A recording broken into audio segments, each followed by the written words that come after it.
Welcome back, Time Crunched fans. I'm your host, Coach Adam Pulford. What moves you? What drives you? Why do you do what you do as an athlete?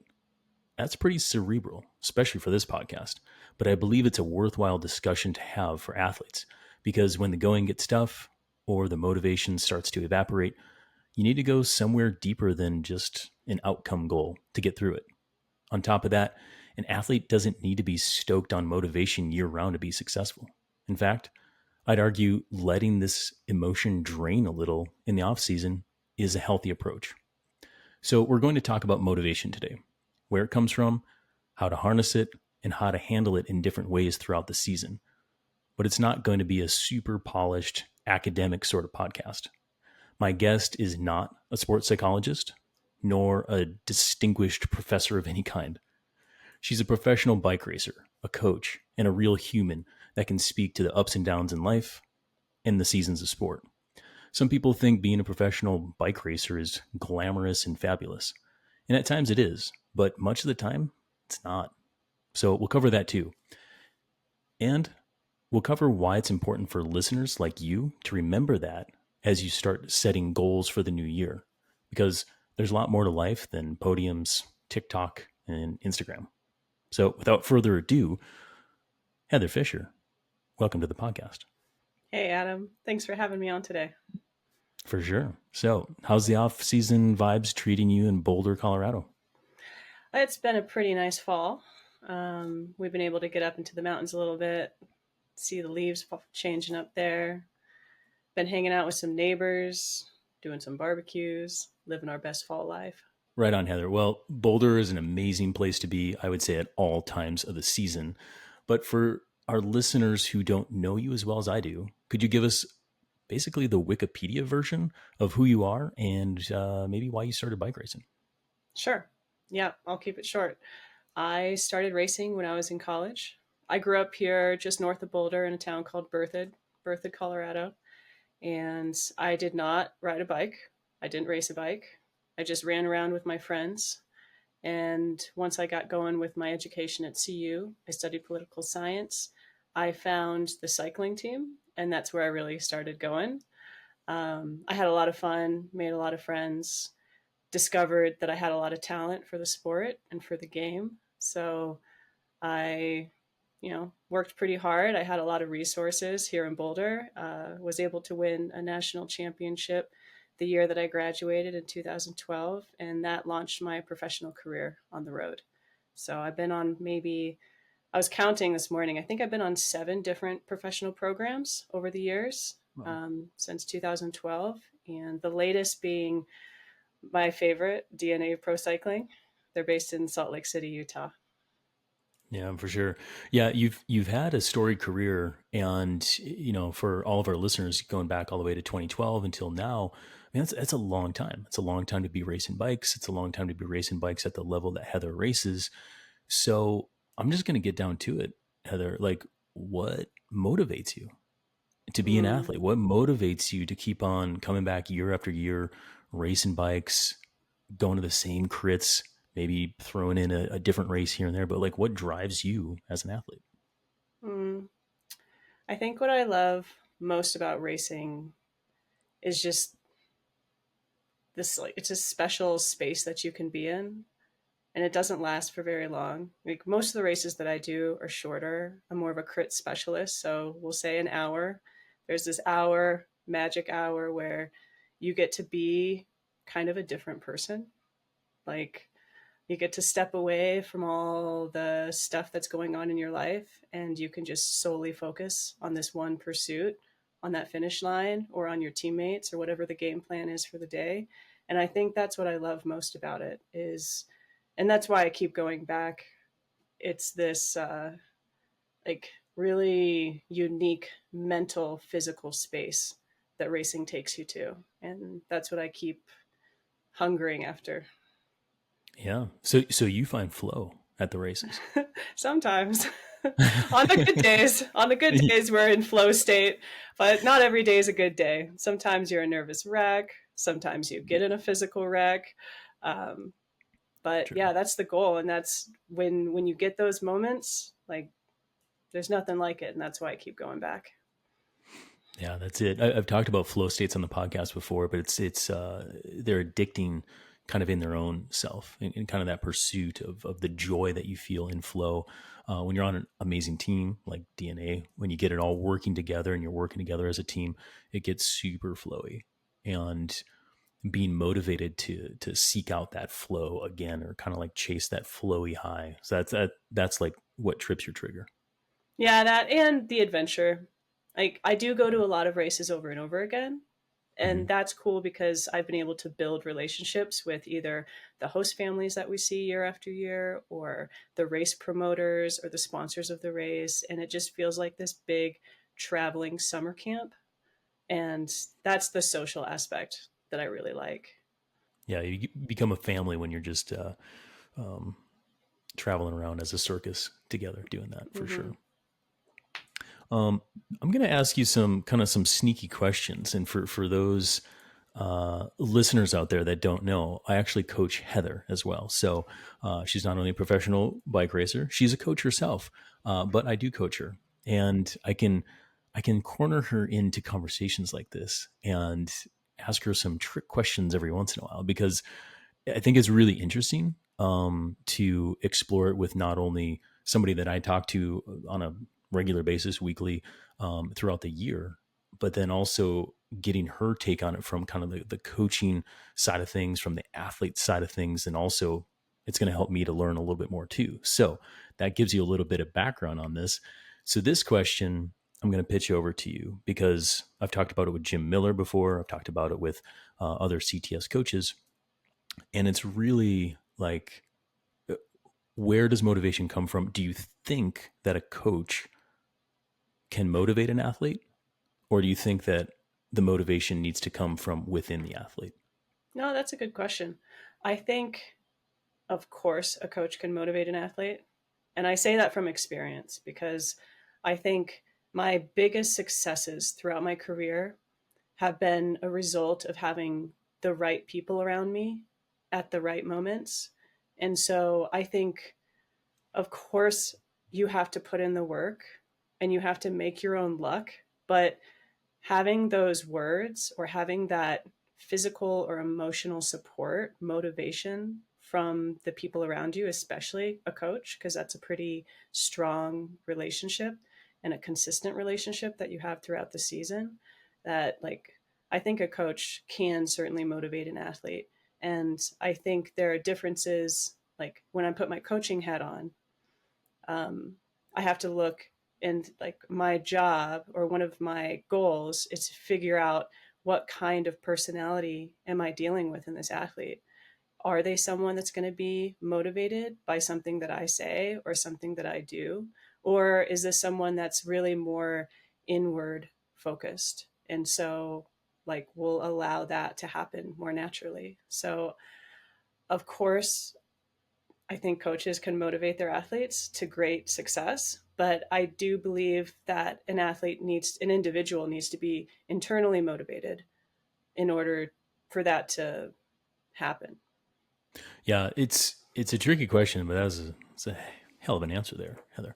Um, and I definitely agree with you. I think it is both like, it's kind of like that circle that keeps on going. Like, motivation comes from kind of an external source from coach, or something goes into the athlete. The athlete kind of gets inspired and then finds kind of confidence in self, kind of gets pumped up, and then that intrinsic motivation starts going. But the coach can always guide that. I think that there's some level at which, if there is absolute zero motivation, I think it does need to kickstart somewhere in the athlete.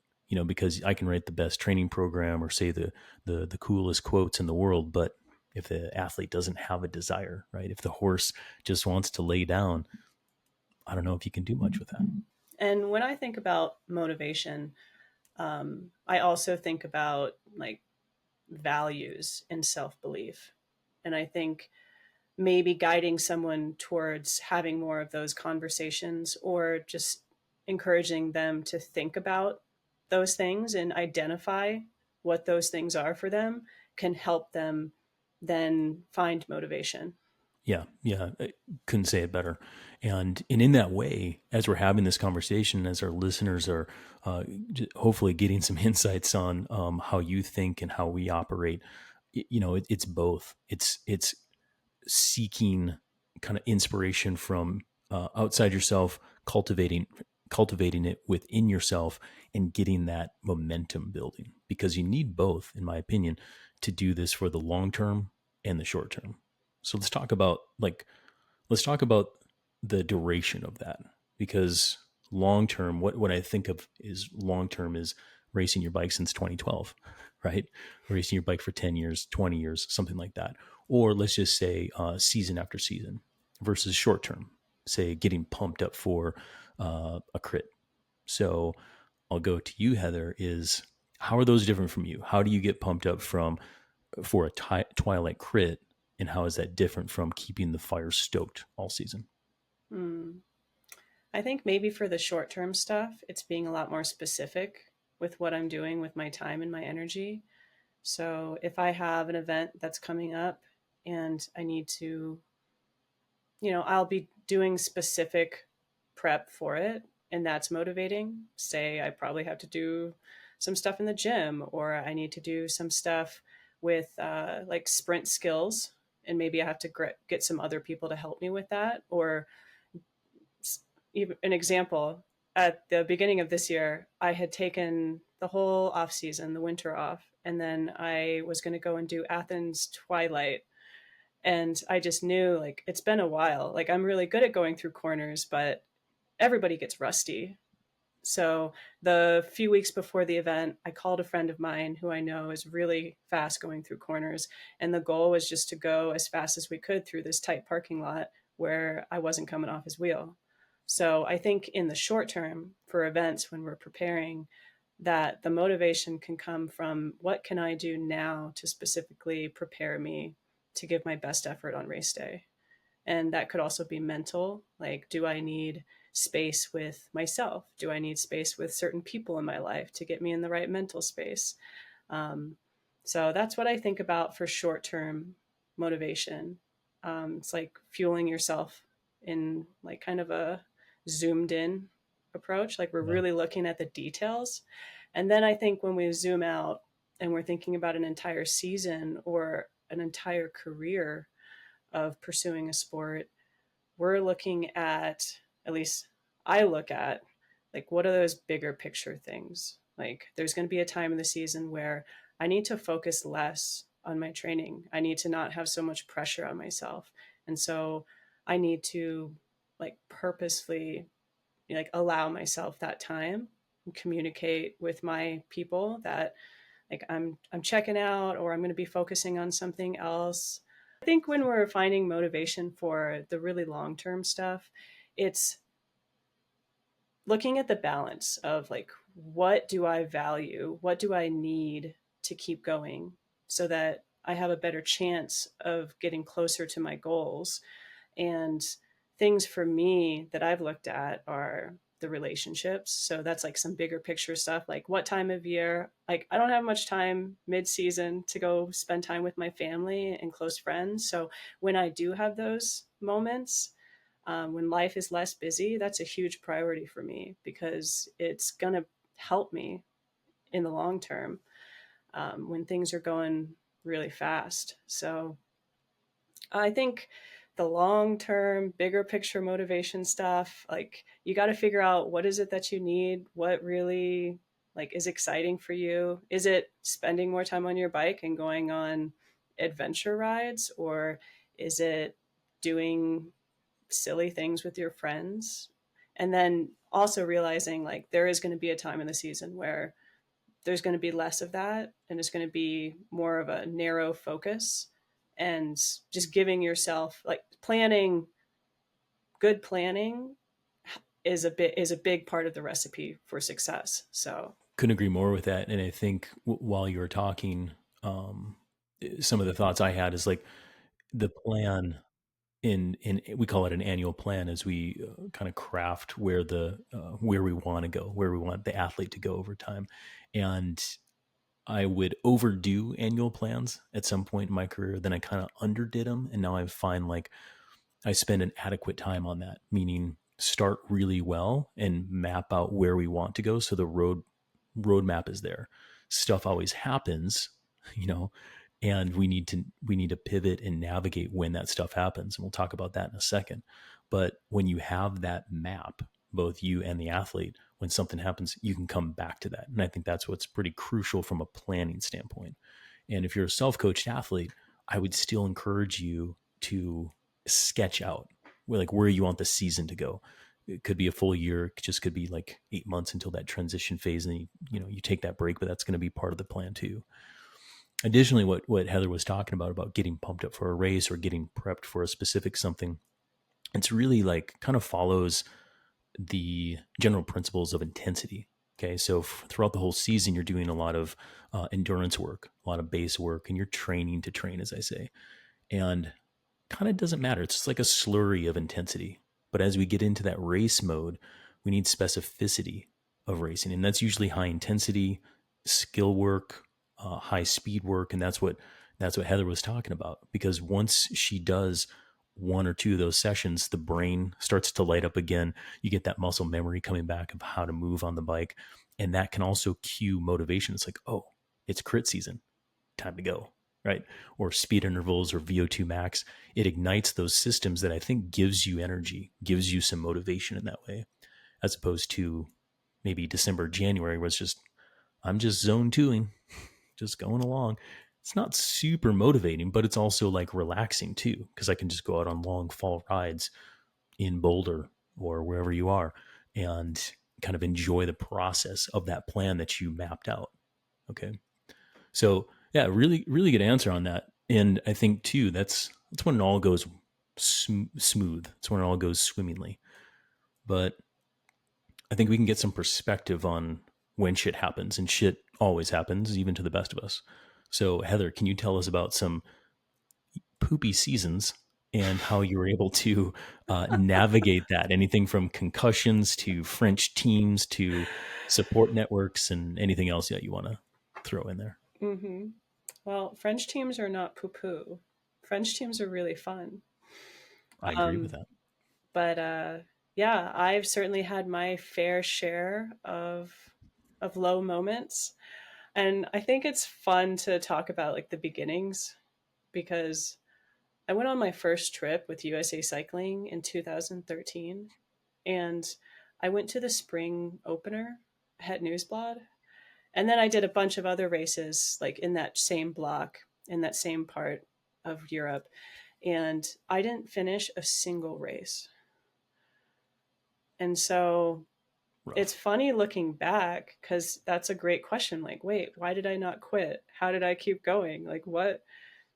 Who was that? Like, what was she thinking? And it's hard to remember, but I think I went into new experiences, or maybe some really difficult like races, knowing that like it's okay to mess it up, and it's okay to have a bad day.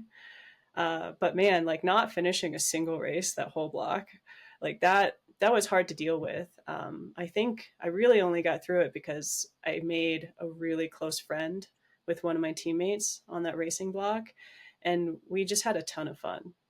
Like we knew that we were in over our heads, and she had her struggles as well.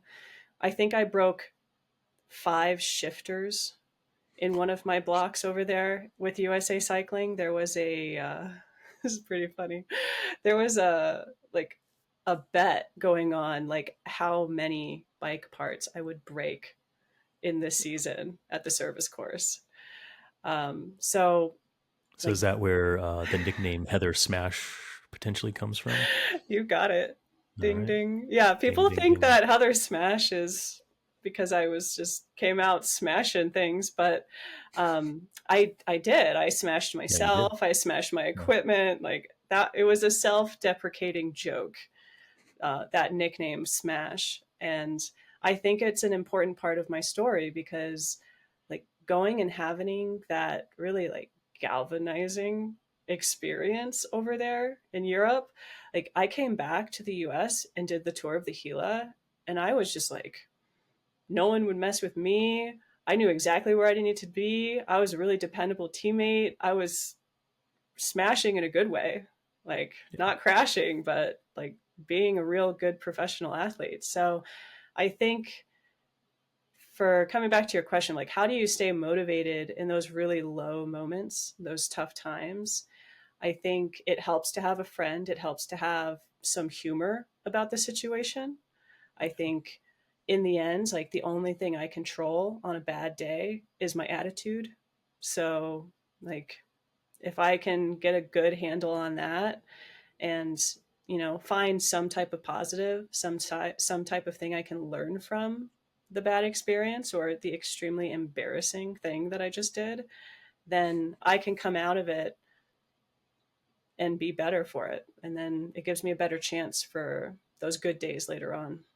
And I think the life of a bike racer, as you described, you got to go through those moments and those low moments and those crappy moments. And I think, for a time crunched athlete listening to this, you're going through the thick of work, family, and kind of the struggles of life in that way while pursuing and chasing some of your bike goals.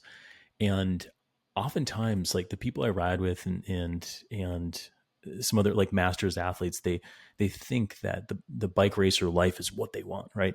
And it's like they try to live like that. But I would say my perspective, and hopefully like what you're seeing here from Heather as well, is like actually those things that we just talked about, like your stable job, your family, your spouse, those can all be things that ground you and give you balance so that you can actually become a really good athlete. Because when you don't have that, when you're over in a foreign country or when you're chasing these goals and everything goes south, it's like there's like no bottom underneath you. Yeah, it's nice to have support.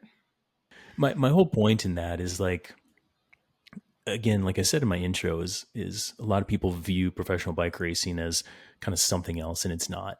And I do think for a time crunched athlete, we always say we preach like do more volume. Oh, do a lot of racing because that'll make you better, and all these things. It's like the reality is you have different constraints, but lean into that because it can actually help stoke that motivation and stoke that fire, so to speak, because you have a lot of these kind of fallbacks that can bring balance over time. And that's really my point. I Go. think that like none of us are in the exact same situation, right? Like all of us are going to be different. But I think where we can draw strength or motivation or an improvement in our attitude is to focus on or spending some time on being grateful for the things that we already have. That's certainly something that I have been reminded and have had to practice, even though it's difficult, in those really bad seasons or low moments of my life where, okay, yeah, everything really sucks. But if I can find one thing or a few things that I'm really grateful for, that are like I'm happy about, then it kind of helps reignite that fire and helps you keep going a little bit longer. Gratitude is probably that spark plug, right? That gets the intrinsic motivation fired up again, right? So that the coach can come in and add a little inspiration. Your spouse can come in and say you can do it, and it creates the momentum of motivation. I mean, gratitude is part of that, part of finding motivation. And one of the things that I tell my athletes, I don't know if I've specifically told you this, but I, I try to tell my athletes why we do what we do in training blocks, why we're doing threshold, why we're doing VO2, why we're doing zone 2, and everything in between. And in that way, it reminded me of one of my favorite quotes, which is he or she who knows a why to live for can bear almost any how. And that's Viktor Frankl. And that's getting a little deep. Anybody who knows Viktor Frankl knows that he survived a Nazi concentration camp and he went on to pursue his career as a psychiatrist. And he developed something called the theory of logotherapy. So it's like the logic that leads to finding purpose. The reason I bring that up on this podcast, and again, It's getting cerebral, and we usually have like actionable things going on where you can go out and crush some intervals. But I bring this up because it's training your brain. Okay. And if you know why you're doing what you're doing in a training block, why you're doing VO2 max intervals, why you're following your friend who's way faster than you through corners and you think that you're going to die, if you know why you're going to do that, you can get through it. And it's like, it's almost comical from a bike racing and endurance training standpoint. I mean, it's crazy how lucky we are to take concepts like this and apply it to our racing. But I think too, it's what the people who are into racing need to bring balance to some of this. Because when it all goes south, when you have the crappiest race possible and you trained all year for this one race, or you decided to make the leap as a professional bike racer like Heather did, and you're in some foreign country crashing, breaking everything, it's like you need to know why you're there, why you're at mile 50 in a 100-mile race and 10,000 feet of climbing to go in some goofy gravel race. Why did I sign up for this? If you know why you did, you can smile, you can have gratitude and say, you know what, I'm doing this because I want to challenge myself. I'm doing this because my friend Heather signed me up for it and she said it'd be fun. I guess it is. And it'll help push you through those dark times, those challenging times where you just want to quit. You just want to throw your bike off a cliff, right? But that's not why you signed up. And that's why I think too, we can talk about annual plans, we can talk about training blocks, we can talk about this, but like until you do some work of thinking and using your brain to go a little deeper about why you spend 400 hours, 500 hours, 800 hours on your bike training each year, I mean, that will bring a lot of grounding and depth to this whole training program that we're talking about. I think just from the practical standpoint, as an athlete that's trying to, follow a training plan or trying to prepare for something, it certainly helps to know why we're doing something. The quality of my work is going to be elevated because I know why it's going to help me. And sometimes that's the only reason I'm going to go out and do those like time to exhaustion efforts that you give me. For sure. Because like, I certainly don't want to be doing that, especially not by myself, especially not on a climb. For sure. But I know why we're doing them. And that helps motivate me because I know I want to be better. Like, I know I want to find another like depth of like how hard I can go. And that can be really motivating. Instead of just thinking, oh, I have to do this effort this hard for this long. It's like, I'm going to do this effort because I want to be this person. Yeah, exactly. And that betterment is also what a lot of endurance athletes seek out. Like we don't train 10 hours a week to get worse. We want to get better. And knowing why we're doing it, all this specific stuff is really going to help you punch through it. And I think too, in that way, it's like, okay, great. Figure out my why. How do I do that? I'd say read Simon Sinek's book, Start With Why, by the way. That was a really good book and kind of elevates, I would say, Viktor Frankl's message in a way. So if anybody's looking for a good book, definitely read that. But I don't think you need to even, like if this is scary for you and you're like, man, this is like self-help adjacent type stuff, Coach AP, like, why are we talking about this? It doesn't have to be like that academic or that like sophisticated. In fact, the more simple it is, the better it is in terms of finding your why. Because when I ask some of my athletes this, they think about it, come back, and then I give them like a week or more or whatever, as long as you need. And they come back, it's like, I love to win. I'm like, perfect. That's great. Or I want it to be fun. Okay. Some athletes say it keeps me healthy. Brilliant.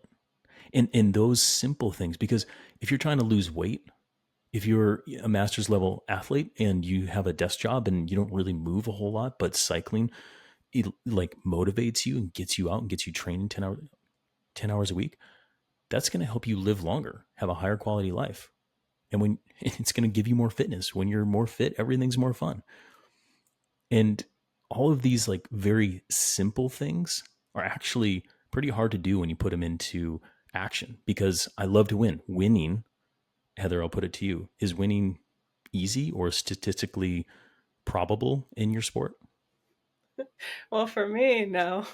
I, I mean, I'm very proud of the wins that I have. Um, but no, it's like a very small number for the number of race days that I've For sure. completed. So, But not only you, I mean, outside of Tadej Pogacar and Wout van Aert, I would say statistically speaking, a bike racer, amateur or professional, that toes a line are likely to lose a race more than they're going to win a race. The reason I go like a little deeper into that, because some people say, well, I'd love to win. That's good. You got to go deeper with that and start to pick apart what that actually means and how to actually win. And that's how I would do it when someone has come to me and said that, in terms of identifying why. So sometimes we need to change that why, because maybe it's not as applicable, because you'll never win a bike race again, or you'll only win twice in the next 5 years. Is that doable for you? Is that going to be motivating to you? So then we can break it down from there. But my whole point with that is keep it simple, but make it yours. Because if you find a why and you say, oh, that sounds pretty good, and I'm just going to say this and give it to the coach, but it's not yours, guess what? When the going's tough, when the bottom falls out, you're going to say that why to you, and nothing's going to happen. It's not going to inspire you. It's not going to motivate you. So you got to figure it out, but it's got to be for yourself. So Heather, we are talking right now in your off season and a lot of people's off season, where anything from my athletes doing a surf camp and just getting away from bike racing entirely, to chilling out on the couch and maybe starting some strength training. Overall, my message to you and a lot of the athletes in off season is let the motivation go. How are you doing with that? I struggle with the off season. And I Why? think that's why I'm on this podcast, Adam. And I would assume anyone that would click and listen to this podcast might also be struggling with motivation in the off season. So I'll just share some of the stuff that I have found helpful, or just, yeah, like where I find myself this time of year. It's tough because you're kind of going, and everything's really busy. And then things aren't so busy. And maybe you don't have things scheduled. And I think I have certainly struggled. I know some of my friends have struggled with just that emotional space of like, okay, we were going and now we're not going anywhere. And now I just feel down.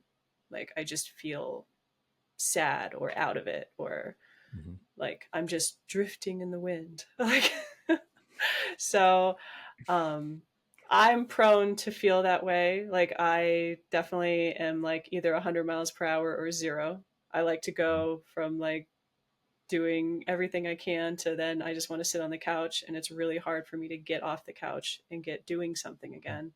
So I just have to first be aware of that. Like that's my first step, is knowing like these are my tendencies, these are my habits, and then having a plan or an intention. Like, okay, I will allow myself this downtime, but I need to be doing the strength work.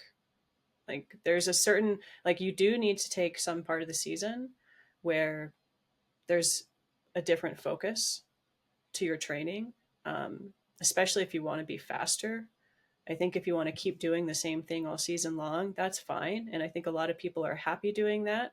But I think if your expectations are higher performance, we need to have times where we're doing less training or we're doing a wider variety of activities. So, how I try to stay motivated in this time of year is like we plan camping trips, or we plan hikes with friends, or I tried to go in the pool, but I'm not very good at breathing and swimming. Like I just haven't figured it out because I was never a swimmer.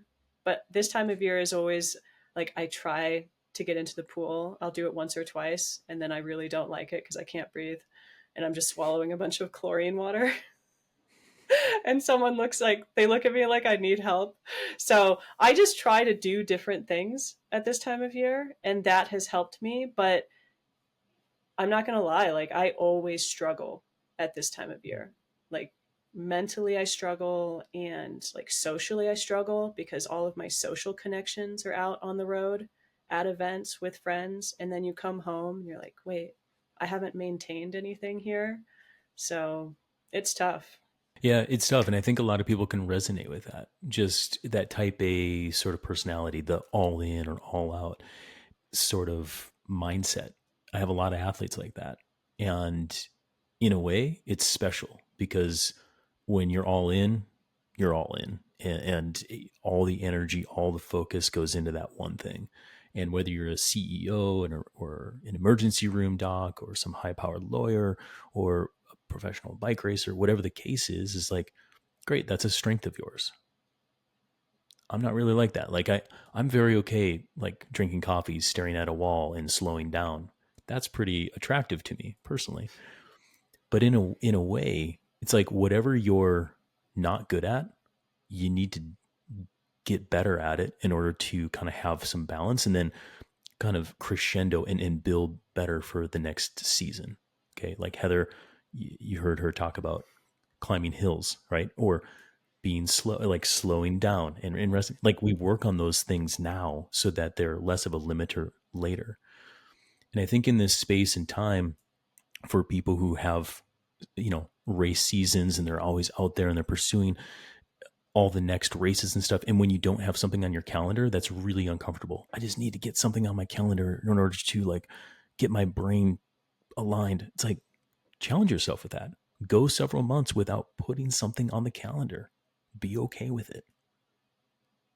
That's my message for that type of personality type. And I think it's okay to let some of this go. You don't have to be motivated all year round. You don't have to be fast all year round. You don't have to be super fit all year round. You don't have, but consistency prevails.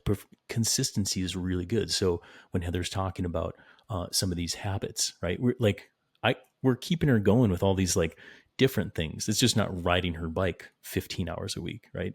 Change it up, go jogging, some more strength training, go for hikes, don't die in the chlorinated pool, that kind of stuff. So in a way, there's tools and strategies that you can use where you don't have to just sit on the couch or like me, stare at a wall and drink coffee. But you need to kind of tune into yourself. Okay. And all this should kind of dovetail into going back and finding how you can improve yourself going into next year, because letting some of the fitness go, letting the motivation wane a little bit right now and recalibrating for the next season, we're all going to do that. And I really encourage people to do that, especially as we head into the holiday season. So get comfortable with doing a little less. That's going to be probably my final message. So anything else you want to add to that, Heather? Yeah, I think this time of year, just enjoy the variety that the season gives, explore new things that you want to try to do. And then once you do get back on the bike, know that you don't have to be 100%. You don't have to be crazy focused. And that's kind of a nice thing. Just go enjoy being outside, listen to something, hang out with friends, but keep pedaling your bike. Couldn't agree more. So in closing, Heather, really want to thank you for taking time out of your coaching, out of your training, out of your off season to come spend time with us on the Time Crunch Cyclist Podcast. And if our audience liked what they heard from you, they want to connect with you or maybe explore some coaching parameters, how do they get in touch with you? Yeah, so I work for Boundless Endurance Coaching. We're based in Boulder, Colorado. So you can just check us out at our website. It's Boundless. And I think it's like boundless.com, something like that. You'll find it. Just do a Google search with my name and Boundless. And then I'm on Instagram. My nickname is Heather Smash. So just look for that. And I don't really do Facebook. You can always swing by my house if you're in North Boulder. I live by 34th. But yeah, I think some people might take you up on that. I mean, just go pick up a training partner and go hit the hills. I don't know. Yeah, I'm looking for friends to ride with, so come hang out. That's awesome. Well, we will link to everything except Heather's personal address on the landing page here. But for real, Heather, I think too this was super fruitful because yeah, at some point you figured out this was also a learning process for yourself too, to gather your thoughts about off season and how you manage yourself. So in that way, I want to really thank you for going through the process with me and also sharing kind of what you learned about yourself with the rest of our audience. Really appreciate it. Yeah, thanks for having me on. It's a lot of fun.